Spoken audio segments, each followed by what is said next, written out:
খুলনা বিশ্ববিদ্যালয়ের সি ইউনিটের কাটমার্ক কত? এখানে অনেকে আবার এরকম প্রশ্ন করে, এখানে রিটেনে কত পেতে হবে বা এমসিকিউতে কত পেলে রিটেন খাতা দেখা হয় বা এখানে আলাদা আলাদা পাস করতে হবে কিনা, এই বিষয়গুলো নিয়ে এখানে সি ইউনিট সম্পর্কিত যত প্রশ্ন আছে সেগুলো ক্লিয়ার করার ট্রাই করব। আচ্ছা, শুরুতে যদি কাটমার্কে আসি, বুঝতে পারছো? মানে এবার কিন্তু কি অনেক বছর পরে তোমাদের এখানে খুলনা আলাদাভাবে পরীক্ষা নিয়েছে, কথা বুঝতে পারছো? জিএসটি থেকে বের হয় নিজস্ব পদ্ধতিতে পরীক্ষা নিয়েছে খুলনা ইউনিভার্সিটি।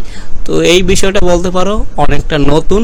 আবার অনেক পাবলিক আছে যারা একদম ওই জিএসটির আগের যে কাটমার্ক আছে সেগুলো খোঁজ করে, আসলে সেখানের যে প্রশ্নগুলো এবং তখনের যে এডমিশন ধরন সেই কাটমার্কের সাথে এখন কি, এখন বর্তমানের যে পরীক্ষা প্যাটার্ন বা এখানে যে প্রশ্ন সেগুলো কিন্তু কাটমার্ক এটা মিলবে না, কারণ এটা প্রতি বছর চেঞ্জ হয়।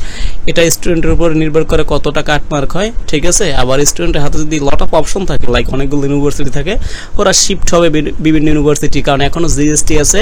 জিএসটিতে কিন্তু অনেক স্টুডেন্ট শিফট হবে বা এখানে জিএসটিতে অনেক স্টুডেন্ট চলে যাবে। সে কারণে কি, যে আগের কাটমার্ক মানে জিএসটির আগে যখন খুলনা স্বতন্ত্রভাবে বা এককভাবে পরীক্ষা নিত তার থেকেও এবার বেশি যাবে। এই কারণে এবার অনেকে অনেক কাটমার্ক বলে। তার আগে যে বেসিক যে প্রশ্নগুলো আছে সেগুলো আমরা দেখে নিই। তোমাদের খুলনা ইউনিভার্সিটি পাস, বা এখানে যে আলাদা পাস কিনা বা কত পেতে হবে, মেধা তালিকায় জিপিএ বিষয়গুলো, সেগুলো একটু আমরা দেখি। আচ্ছা, এখানে হচ্ছে তোমাদের সি ইউনিটের, ঠিক আছে, যে বিষয়গুলো সেগুলো আমরা একটু দেখার ট্রাই করি। তোমাদের এমসিকিউ অংশে প্রতিটি ভুল উত্তরের জন্য এখানে এই যে 25% মানে 0.25 করে এই যে শতাংশ নম্বর কর্তন করা হবে, বুঝতে পারছো? আচ্ছা, তারপর যে মেধা তালিকা বা তোমাদের যে রেজাল্টটা পাবলিশড হবে, একটা হচ্ছে মেধা তালিকা, সেকেন্ডটা হচ্ছে ওয়েটিং যে লিস্টে আছে বা অপেক্ষমান যে তালিকা আছে সেগুলো প্রস্তুতির ক্ষেত্রে এখানে তোমাদের কোনো জিপিএ থাকবে না, ঠিক আছে? আমি আবারও বলছি, তোমাদের জিপিএ হিসাব থাকবে না। তোমরা এগুলো বিষয়গুলো জানো, তারপর একটু স্মরণ করে দিচ্ছি। শুধু ভর্তি পরীক্ষায় যে প্রাপ্ত নম্বরের ভিত্তিতে মেধা তালিকা এবং অপেক্ষমান তালিকা যেটা ওয়েটিং লিস্ট আমরা বলি সেটা প্রস্তুত করা হবে। এখন আসো তোমাদের ওই যে এমসিকিউ এবং রিটেনের ব্যাপারটা, সেটা হচ্ছে এমসিকিউ অংশে যে 60 নাম্বার আছে তার মধ্যে ন্যূনতম 30%, ঠিক আছে? এখানে এমসিকিউ যে 60 নাম্বার আছে সেটা ন্যূনতম 30% এবং এই 30% করলে এই নাম্বারটা হয় 18 নাম্বার।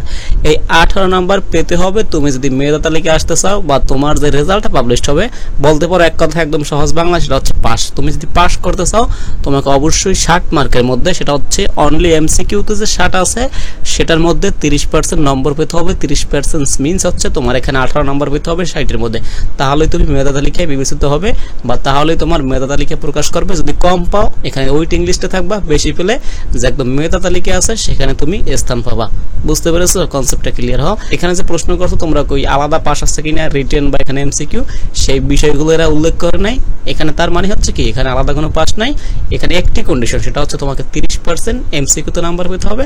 তারপর তুমি যত বেশি পাও তোমার চান্স পাওয়ার পসিবিলিটি বা এখানে কি মেধা তালিকার মধ্যে থাকার পসিবিলিটি বেড়ে যাবে, এটাই আর কি।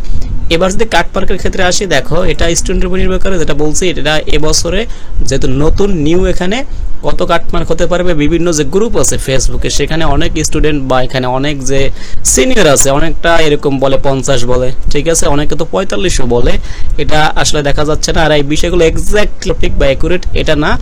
আর এটা এখন পরীক্ষা তোমরা দিয়ে ফেলছো, যেটাই হোক যখন মেধা তালিকা প্রকাশ করা হবে অনেক এবার 55, 60 এগুলো বলে আর কি, ঠিক আছে?